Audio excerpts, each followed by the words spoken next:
Así que propuse este título, un título realmente muy osado de mi parte, ya que seguramente aquí en el auditorio hay varias personas, algunos que han sido profesores míos, que saben más de historia de la botánica, que incluso ha sido parte fundamental del desarrollo de esta disciplina en el país.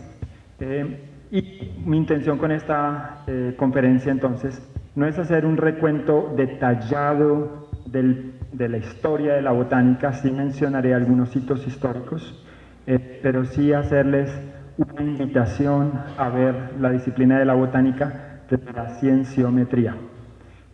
Y vamos a hacer algunos análisis tratando de comparar cómo estamos en la actualidad con otros países y otros eventos científicos, tratando de identificar algunas diferencias que tenemos y, por qué no, mirar algunos puntos en donde podemos fortalecer nuestra investigación. Por supuesto, cuando se habla de los principales momentos históricos de la botánica, tenemos una literatura bastante abundante, de la cual soy seguidor.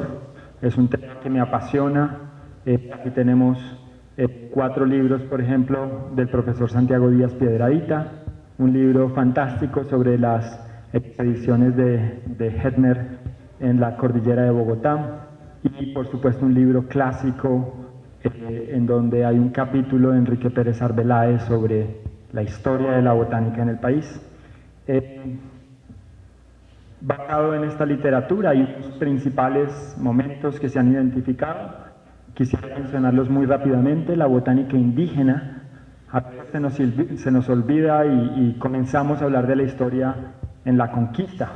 Pero ¿qué pasaba con todo ese conocimiento que se había acumulado antes de la llegada de los españoles? ¿Dónde está ese conocimiento? Las crónicas de la colonia, los botánicos europeos prelinianos y linianos, la Real Expedición Botánica, la Comisión Coreográfica, los botánicos de la República, la institucionalización de la ciencia, la consolidación de los centros e institutos de investigación y lo que yo llamo hoy en día la internacionalización de la botánica colombiana.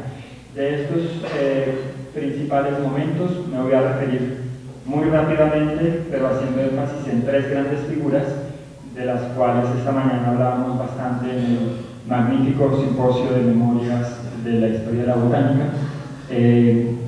específicamente José Celestino Mutis, Triana y Pérez Arbeláez. Entonces quisiera simplemente mencionar muy rápidamente que la historia no comenzó con la llegada de los españoles. Tenemos un enorme acervo de conocimiento en las comunidades indígenas que aún nos falta por explorar. Por ejemplo, ¿cómo fue que se pudo identificar las propiedades del yopo o del guaco? Por supuesto tenía que mostrar una asteracia, una Micania viridis. Hay otras micanias a las que les dicen guaco, que se usa para la mordedura de las serpientes, o esa mezcla fantástica de yagé o ayahuasca, en donde se están mezclando 2 plantas muy distintas que crecen en lugares diferentes. El yagé típicamente, el Banisteriopsis caapi, y la psicotria para bloquear la actividad del estómago. Entonces, ¿cómo hicieron los indígenas para acumular ese conocimiento? ¿Cuánto tiempo? ¿Y cuál ha sido la historia detrás de ese conocimiento? Yo creo que eso es algo que hasta ahora estamos empezando a entender, a madurar, y aún nos falta mucho por explorar. Esta mañana veíamos también en algunas de las presentaciones algunos de los cronistas.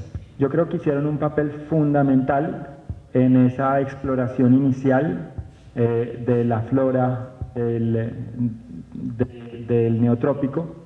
Por ejemplo, Gonzalo Fernández de Oviedo, en sus primeras obras, incluso una pequeña de 1526 llamada Sumario, describía 150 especies que encontraba a lo largo de sus trayectos, incluyendo, por ejemplo, el maíz, el aguacate y demás, que eran especies no conocidas antes por los europeos. Así que aquí en las crónicas de los cronistas hay una información también muy importante que se va consolidando para el conocimiento de la botánica. Tenemos posteriormente los botánicos prelinianos, el padre Luis Fugger, Pedro Burger, Carlos María de la Condamine, Luis Godín, José de Jussieu. Aquí está de la Condamine, y este es un busto de José de Jussieu, que contribuyen desde sus exploraciones con el conocimiento, y los botánicos linianos, Pedro Loeflin y Nicolás José Barón de Jaquín, principalmente, que aportan al conocimiento de la flora del Caribe, hasta llegar entonces a la Real Expedición Botánica, en donde su fundador y director, José Celestino Mutis, realmente marca un punto de inflexión en el conocimiento de la flora.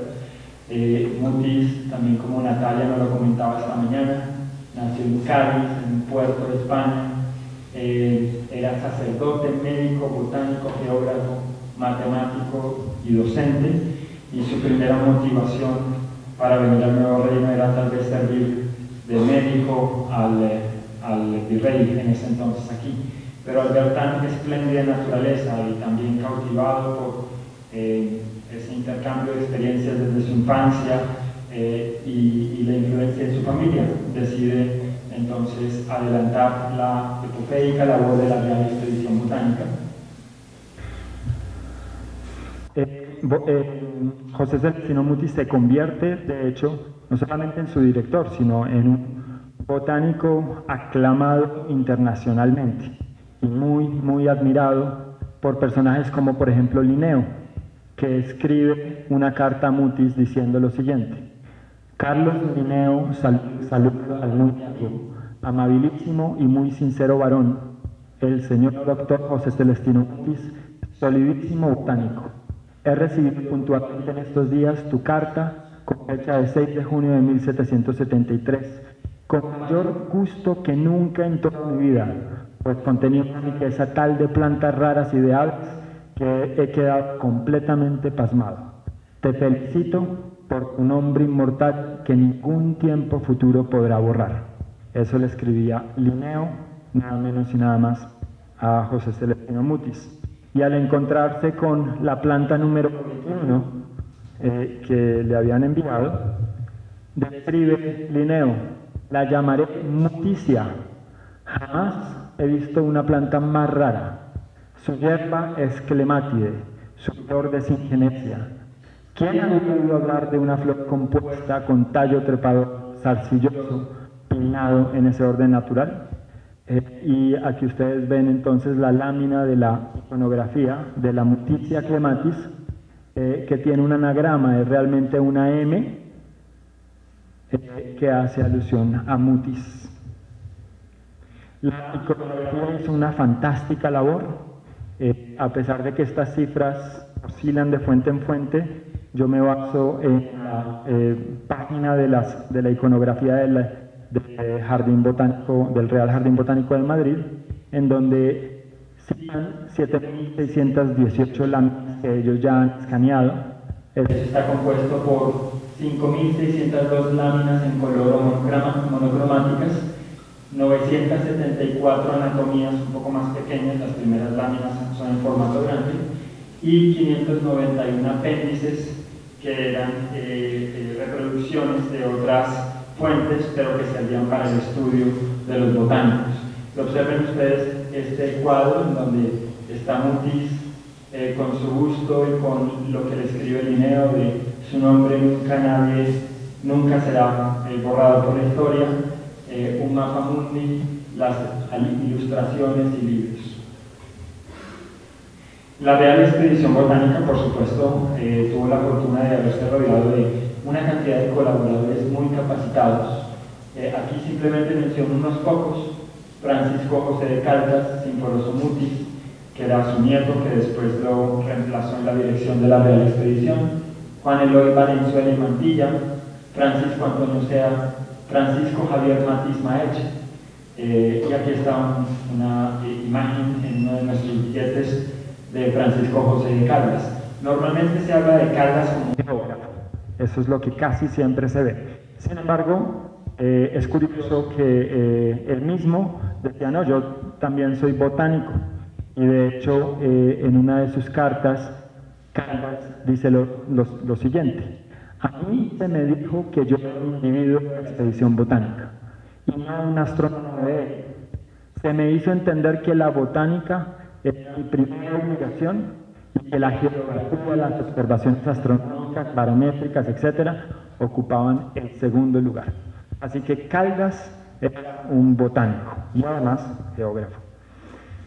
Debido al reconocimiento que la Real Expedición va teniendo en diversos países, el mismo Barón Humboldt dice lo siguiente: el deseo ardiente de ver el gran botánico don José Celestino Núñez, amigo de Neo, que vive hoy en Santa Fe de Bogotá, y de comparar nuestros herbatos con los suyos, y la curiosidad de ascender la inmensa cordillera de los Andes, me inclinaron a preferir la ruta terrestre hacia Quito, desde Santa Fe y Popayán.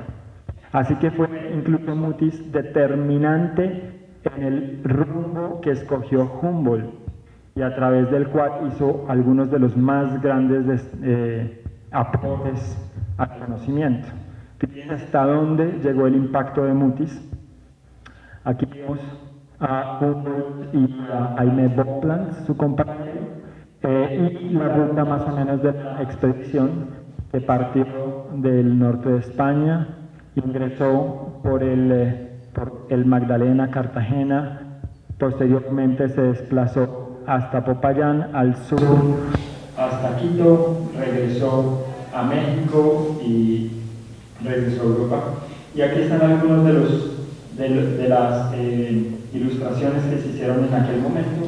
El ingreso por el Magdalena de Humboldt, como él encontró el salto del Tequendama, y lo que me parece fantástico, como en la expedición de Humboldt se observaba la laguna de Guatavita, hoy en día un ambiente completamente diferente, con una vegetación muy diferente. A Humboldt se le conoce como el padre de la biogeografía moderna, y el que realmente encontró la tercera dimensión. La tercera dimensión, aparte de latitud y longitud, era la elevación. De hecho, hace un par de años, en el Congreso Internacional de Biogeografía, se hizo una presentación, se nos dieron afiches, podíamos tomarnos la foto al lado de esta imagen, en fin, pero a mí siempre me quedaba la duda de si era Humboldt. Y me puse a explorar y efectivamente hay un debate en torno a si era Caldas o Humboldt, que lo conversamos un poco en el simposio de biogeografía.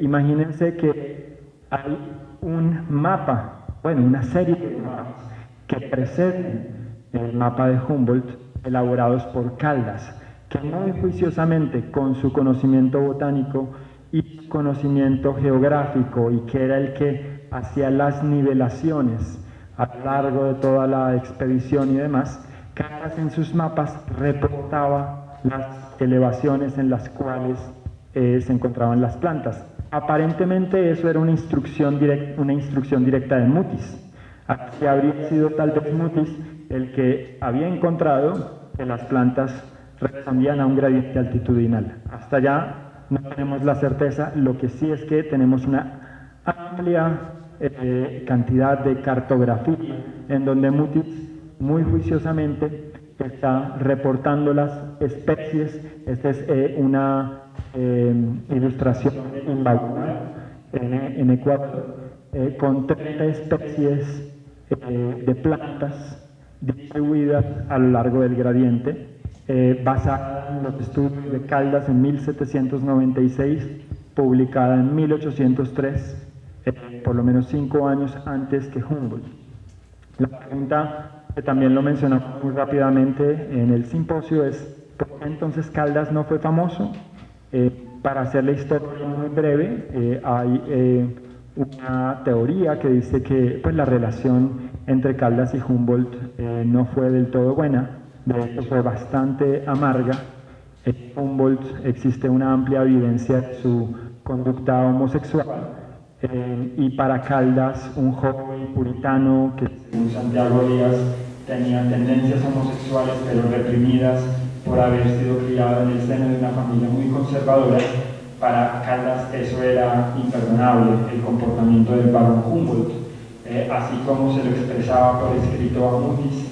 Y de hecho cuando Caldas le solicitó, le pidió a Mutis llevarlo en su expedición hasta el sur, primero Quito, bueno, continuar su viaje al norte por México, Humboldt le dijo que no, porque no tenía recursos, pero en cambio sí se fue con Carlos de Montúfar, un joven sin experiencia o sin mucha experiencia ecuatoriano, que Caldas mencionaba en sus comunicaciones como el Adonis de Humboldt. Entonces, aparentemente por esta situación, nunca hubo un acuerdo, una buena relación entre ellos, y posiblemente esa sea una de las razones por las cuales nunca Caldas pudo adquirir la fama que sí tuvo Humboldt. De casi todos los botánicos de la Real Expedición, lamentablemente, fueron fusilados a partir de 1816. Algunos sobrevivieron, específicamente Francisco Javier Matiz, que era considerado ya por los europeos como el mejor ilustrador de plantas del mundo. Y era la única persona en ese entonces que había sobrevivido de la Real Expedición que conocía exactamente el contenido de todas las cajas con las láminas que habían sido enviadas a España. Matiz siguió entonces, digamos, con un trabajo un poco más modesto, ilustrando, pero también apoyando la docencia, y junto con algunos botánicos, Juan María Céspedes, por ejemplo, que en ese entonces era el profesor de botánica, muchas veces Matiz lo reemplazaba en sus clases de docencia. Aquí tenemos una imagen de Javier Matiz y aquí una caricatura de Matiz viendo algunas plantas y al lado el padre Juan María Céspedes. Tenemos entonces otros botánicos que no fueron o que no produjeron tanto como los de la Real Expedición, sin duda alguna importantes, pero cuyo aporte fue más efímero. Tenemos Carlos Bertero, Hermann Karsten, Carlos Lehmann, Roberto White y Eduardo André. Y posteriormente llegamos a la comisión coreográfica, en donde se encomisiona a Agustín Corazzi, italiano, a una labor sin precedente una vez instaurada la República. Me encanta cada vez que leo este primer párrafo de su contrato, me gusta más. Eso es lo que decía el contrato de Codazzi. Tenía 6 años a partir del 1 de enero de 1850 para elaborar todos los planos cartográficos de las provincias de la República que determinaron, ojo, vean ustedes, todas las ciudades, villas, aldeas, parroquias y vecindarios, los caminos y veredas que conducen de un pueblo a otro, las ventas, haciendas y actos que puedan señalarse sin causar confusión, los límites de los diversos cantones, las cordilleras, sus principales alturas y ramificaciones, las grandes selvas y su extensión, el curso de los ríos, su navegación y ventajas, los afluentes, quebradas y caños, y en fin, cuantos detalles puedan contener los planos según la escala que se ha señalado para formarlos y que por regla general es de 1 pulgada por cada legua cuadrada. Ese era el objeto del contrato de Codazzi. Viendo esto, como les digo a mis colegas, creo que voy a empezar a usar este tipo de objetos de contrato para los contratistas del jardín botánico. Codazzi, por supuesto, se rodeó de algunas personas que le ayudaran, entre ellos José Jerónimo Triana, que fue sin duda uno de los botánicos más importantes que ha tenido el país colombiano, si no el más importante. Y Triana tenía entonces la misión en ese tiempo, durante la comisión coreográfica, de registrar todas las plantas en las expediciones. Aquí están un poquito los mapas de las expediciones que se realizaban durante la comisión coreográfica, y Triana es conocido, a pesar de que se volvió diplomático y terminó cónsul de París en Francia, desde allá siguió trabajando y de hecho es el prócer de la flora de Colombia. Aquí tenemos algunas de las publicaciones de Triana. Este es el Prodromus flora novogranatensis, que es como el comienzo realmente de la flora moderna del país. Tenemos también una época posterior a la Comisión Coreográfica de los naturalistas neogranadinos. Hay algunas personas para destacar. Por ejemplo, aquí a la izquierda tenemos a Francisco Bayón Fernández, y aquí a la derecha tenemos a Florentino Vesga. Francisco Bayón Fernández es conocido por diversas obras, por ejemplo, un tratado sobre la geología, un estudio de maderas para el país, y Florentino Vesga era un gran geógrafo también que ayuda a entender la organización de la flora en Colombia. Por supuesto, otras obras como la de Santiago Cortés, de Flora de Colombia, de 1898, hasta que ya entramos en 1900 y pasamos al siguiente momento histórico con Enrique Pérez Arbeláez, que es un protagonista en la que denominamos arraigamiento de la ciencia institucionalizada.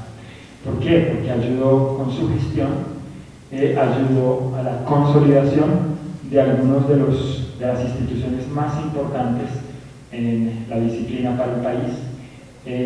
Destaco la Ley 34 de 1933 y el Decreto 1208 del 36, que regula y crea la Academia Colombiana de Ciencias Exactas, Físicas y Naturales, y propone el estudio para la consolidación de un museo de ciencias naturales, de un jardín botánico, de un zoológico y de la publicación de la iconografía del Mutis.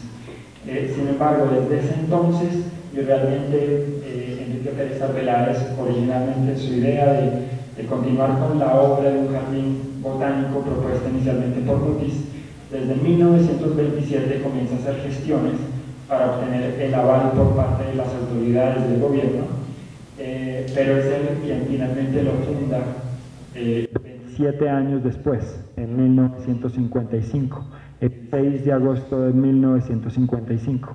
Porque nosotros hoy es 5, pero mañana oficialmente es el cumpleaños número 60 del Jardín Botánico. Y asimismo también Enrique Pérez Arbeláez es conocido como el fundador del Instituto Botánico y también del Herbario.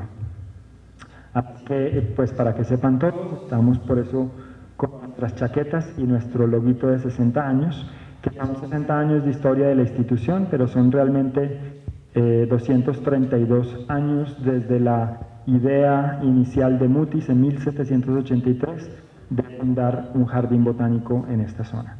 Seguimos con un recuento rápido. Entonces tenemos grandes figuras como Cuatro Casas, con sus observaciones geobotánicas en Colombia y los aspectos de la vegetación natural en Colombia. Este mapa y su clasificación, creo que muchos de nosotros la usamos. Es una clasificación realmente tan sencilla y entendible que aún hoy es vigente, y comienzan a aparecer numerosas figuras que son tantas que no las podríamos mencionar todas.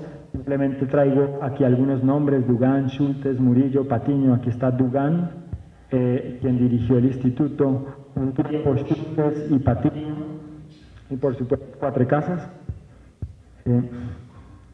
Tenemos también una cantidad de personajes con algunas obras que han sido cruciales en el desarrollo de la botánica, y les voy a poner una prueba si reconocen este botánico. Rangel, en los años gloriosos de estudiantes, colectando un Libanotamnus, un esqueleto. Bien, entonces, con ese recuento, hoy día la disciplina es muy grande. Muchas personas han contribuido y siguen contribuyendo con la consolidación de la disciplina.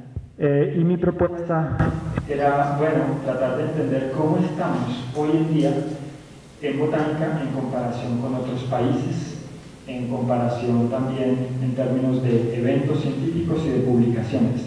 Y para ello tomé varios enfoques de cienciometría. El primero fue un análisis de las publicaciones en la plataforma Cielo, Scientific Electronic Library Online, que agrupa 1.241 revistas, 39.000 números de revistas y más de medio millón de artículos de estos países que ustedes ven allí.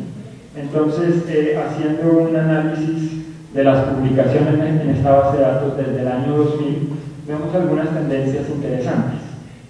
Aquí en las siguientes gráficas, en la parte inferior, van a ver el tiempo, y aquí, dependiendo de lo que sea la gráfica, en este caso, número de publicaciones anuales en ciencias en general. Observen ustedes cómo Brasil lidera ampliamente en el continente, pero nosotros no estamos mal, estamos en el segundo lugar aquí, seguidos por México, que supera a Chile hoy en día, que está en México en el tercer lugar.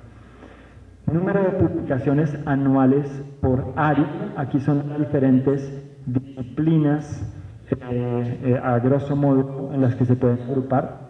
Fíjense que en este momento el área más fértil es la de humanidades, seguida por ciencias de la salud, que históricamente había sido la que más publicaciones tenía, y posteriormente ciencias sociales aplicadas.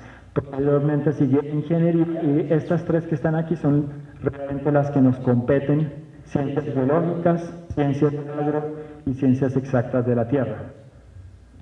Y esta es muy interesante, que es la afiliación de países por autores, de dónde provienen los autores que están publicando. Entonces tenemos Brasil liderando ampliamente el número de autores por país, seguido por un grupo grandecito, este que está aquí, liderado por Colombia, México, Chile y otros países. Y ese mismo análisis lo hacemos solamente para las ciencias naturales. Vemos allí un patrón un poquito diferente, en donde Brasil sigue dominando, y aquí tenemos un empate técnico entre Cuba y Colombia, perdón, entre México y Colombia, algo también interesante. El siguiente paso fue tratar de entender, ¿tenemos suficientes botánicos en el país para tratar este tema de la diversidad? ¿Cuántos, por ejemplo, curadores de herbario hay en el país? Y vean lo interesante.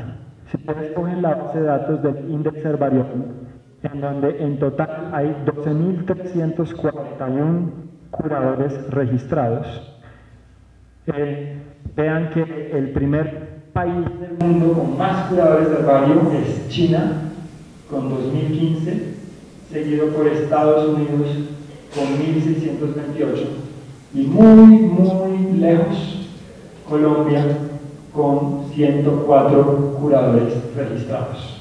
Estamos hablando del segundo país hasta ahora más diverso del mundo, pero un puesto muy discreto en su número de curadores de herbario, lo que denota definitivamente una necesidad imperiosa por seguir motivando la formación de curadores, de taxónomos que contribuyan con el entendimiento. Aquí casi no se ve la figura, es simplemente otra forma de representarlo. El tamaño de los cuadros representa la cantidad de curadores, y vemos que allí está Colombia con sus 104 curadores registrados. Se ubica en la posición número 27, a pesar de que en términos de flora estamos en el segundo lugar en el mundo. Bien, entonces el tercer paso fue, bueno, miremos cómo estamos en los congresos colombianos de botánica. Para aquellos que este tal vez es el primer congreso, hago un recuento. Esta es la octava versión del congreso. El primero fue en el 1999 en Bogotá, le siguieron estos eventos, y estas son las estadísticas basadas en los resúmenes que muy amablemente me pasaron los organizadores del congreso para hacer los análisis. Estas son las cifras que tenemos hoy en día. Esto es en este momento recién salido del horno. Tenemos 7 magistrados en este evento, 156 orales, 320 carteles, 135 conferencias en simposios, 12 cursos, para un total de 639 trabajos presentados. Hay 19 simposios organizados, 26 secciones, y en total tenemos 1.525 autores, de los cuales únicos, algunos se repiten en estos trabajos. Autores únicos tenemos 1.074 autores en Colombia, en este evento, en el Congreso, y un índice de colaboración de 2.42. Ese índice de colaboración es la relación entre el número total de autores y el número de trabajos presentados. Entre más alto, más colaboración hay, y sería de uno cuando solamente hay un autor por trabajo. Pude contabilizar 187 instituciones y tenemos aquí en este evento 24 países participantes, que es algo yo creo que histórico, entre otras cosas porque 100 de los inscritos son internacionales en un Congreso Colombiano de Botánica. Así que esto merece un aplauso para los organizadores del evento.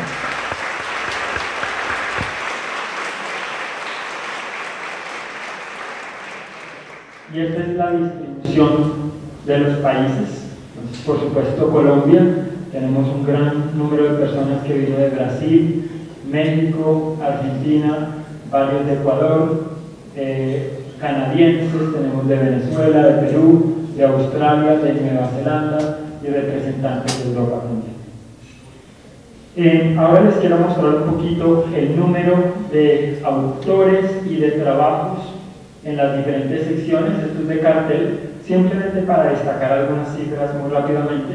Aquí ven colecciones botánicas y florística como las secciones con mayor número de autores y de trabajos, algo pues que no era del todo inesperado. Lo que sí es muy interesante para mí es ver como algunas secciones como evolución vegetal y fitogeografía y también silvicultura, una área que debería estar muy de moda por la silvicultura urbana y demás, tienen una representación muy baja en carteles. Veamos lo que sucede con las presentaciones orales. Biodiversidad arrasa con 31 autores y 22 trabajos, seguida por biotecnología vegetal, ecología de poblaciones y comunidades y relación planta-animal. Y tenemos algunas áreas muy pobremente representadas, como por ejemplo la fitogeografía. Obviamente no menciono algunas muy importantes, pero que históricamente, incluso en otros eventos, están poco representadas, como ficología y demás. También vean ecología vegetal aquí, muy pobremente representada. En los simposios simplemente... En los simposios... un momentico, este es el que siempre se sale la señal, pero mientras vuelve y se prepara la presentación, es un poco diferente el análisis de los simposios, debido a que pues los simposios los organizamos nosotros, de tal manera que no es una muestra representativa, pero quisiera destacar, ya les voy a mostrar en el de los simposios, la cantidad de autores y de trabajos del simposio de bosque seco tropical en Colombia, que de alguna manera representa el liderazgo que han hecho algunas instituciones como el Humboldt y otras entidades, universidades, para abordar este tema tan importante para la conservación del país.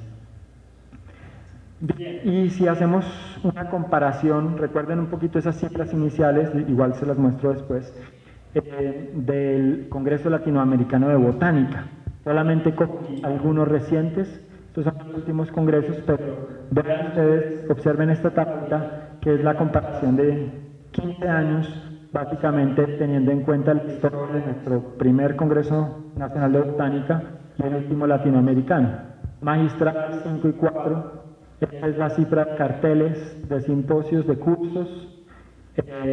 Este es el total de eventos con carteles y conferencias de simposios, 1.342, es decir que sin tener en cuenta este número pues abrumador de carteles, este congreso es más grande que algunos de los congresos latinoamericanos de botánica, y el último que se hizo en el 2014 en Brasil trajo pues, un número abrumador de pósters, de carteles también, para un total de 2.700 trabajos. Pero si ustedes descartan ese número, también en términos de ponencias orales, este Congreso colombiano realmente está muy al nivel de un congreso, de algunos de los congresos latinoamericanos que se han llevado a cabo. Mi siguiente referente es uno de mis congresos favoritos, el Congreso de la Botanical Society of America, BSA, que es un congreso que se lleva a cabo anualmente, es posiblemente el segundo congreso más grande que se hace en el mundo. Llegan allá cerca de, o por lo menos este año, en el 2015, de hecho se celebró hace una semana, la última semana de julio, llegaron 1.178 instituciones, publicaron 3.471 autores o presentaron, de los cuales 1.221 autores eran primer autor único de trabajos, y en total 1.389 trabajos. Esta es la distribución de los cursos, conferencias en simposios, carteles, presentaciones orales y magistrales del Congreso BSA a lo largo de los años. Observen ustedes, sin tener en cuenta que es realmente un evento extraordinario en donde se agruparon diversas asociaciones, incluyendo asociaciones de Canadá, y por eso la dimensión del evento, pero sin tener en cuenta esto estamos hablando de, en promedio, un evento de cerca de 1.500 trabajos.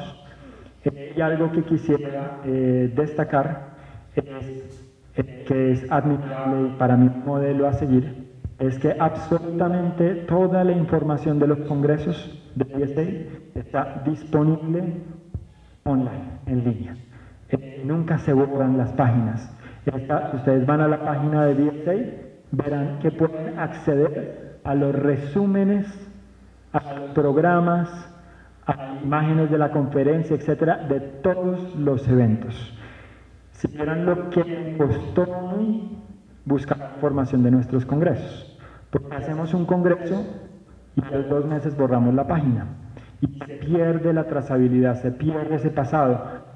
Prácticamente en algunos casos les ha tocado a los organizadores comenzar casi de ceros, y más aún los organizadores saben lo que eso implica. Así que como sugerencia muy amable es que no borremos lo que estamos haciendo en este evento, que no quitemos la página. Tener información en línea prácticamente no cuesta nada. Es tener un dominio que las entidades lo pueden manejar. De hecho, las asociaciones colombianas deberían comenzar a mantener todos los eventos. Ojalá que, por ejemplo, la página del primer Congreso colombiano y así sucesivamente estuvieran en línea, con los libros de resúmenes, con el listado de los investigadores y demás. No habría sido tan difícil hacer esa minería de datos. Entonces, para BSA hay algunas cifras. Este es el número de los autores, para que vean que en general, salvo existe más o menos una tendencia estable. Esta gráfica corresponde a esta tendencia del número de autores. En esta gráfica tenemos el primer autor único. Aquí tenemos algo excepcional con esos 1.221 autores. El número de trabajos, también excepcional este año, con 1.389. Y el índice de colaboración, que es interesante, que viene subiendo. Es decir, hoy en día cada vez colaboramos más entre nosotros.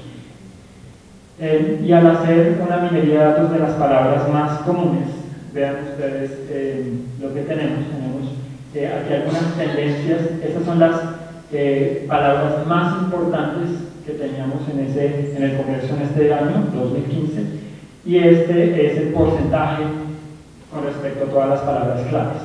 Entonces vemos como palabras como filogenia se han mantenido a lo largo de los años entre las palabras más comunes, y ustedes ven cuáles son esas palabras: filogenética, filogenómica, poliploidía, biogeografía, cambio climático, taxonomía, morfología, etc. Si hacemos una comparación entre cuáles son las palabras más comunes entre el Congreso colombiano y el de Norteamérica vemos algunas diferencias contrastantes. Por ejemplo, mientras que 59 trabajos en el BSA tenían esta palabra clave, solamente 9 en el colombiano latino. Entonces aquí ustedes ven el porcentaje y es de notar que hay algunas palabras como taxonomía y cambio climático que son más frecuentes en el colombiano que en el de BSA, mientras que hay muchas otras, como estos términos que están aquí, que prácticamente no tienen representatividad, por ejemplo, filogenómica o poliploidía, como palabra clave. Pueden estar en los resúmenes, pero no se colocan o son inconspicuas a los análisis estadísticos. Finalmente, la comparación con el Congreso Internacional de Botánica. A los últimos 3, el siguiente va a ser en Chile. Este es el congreso más grande que hay, cada 6 años se celebra. En el de 92 hubo un total de 4.111 trabajos, 2005 en Austria 4.390, el de Australia sí fue con el número de trabajos restringido, pero vean ustedes los tamaños. Y les voy a mostrar entonces, esto es muy visual, simplemente son las 50 palabras más comunes de los libros o resúmenes de los congresos. Comienzo con el colombiano, aquí va a estar el año, y voy a ir pasando para que ustedes vayan viendo las palabras más comunes de esos congresos. Hasta llegar, aquí al 2015. Estas son las 50 palabras más comunes de los resúmenes que ustedes enviaron en esta ocasión. Traten de guardar en la memoria esas palabras, aunque las voy a comparar más tarde. Ahora vamos con el Congreso Latinoamericano de Botánica. Este es del 99 y este es del 2014. Ahora veamos las del BSA, desde el año 2001. Miren que cambian completamente las palabras y vamos aumentando en tiempo. 2005, 2006, 2007, miren, proteínas, etcétera, transcripción. 2008, 2009, 2010, 11, 12, 13, 2014 y 2015. Estas son las de este congreso. Y finalmente vean las 50 palabras más comunes del internacional. Este en el año 2005 y este en el año 2011.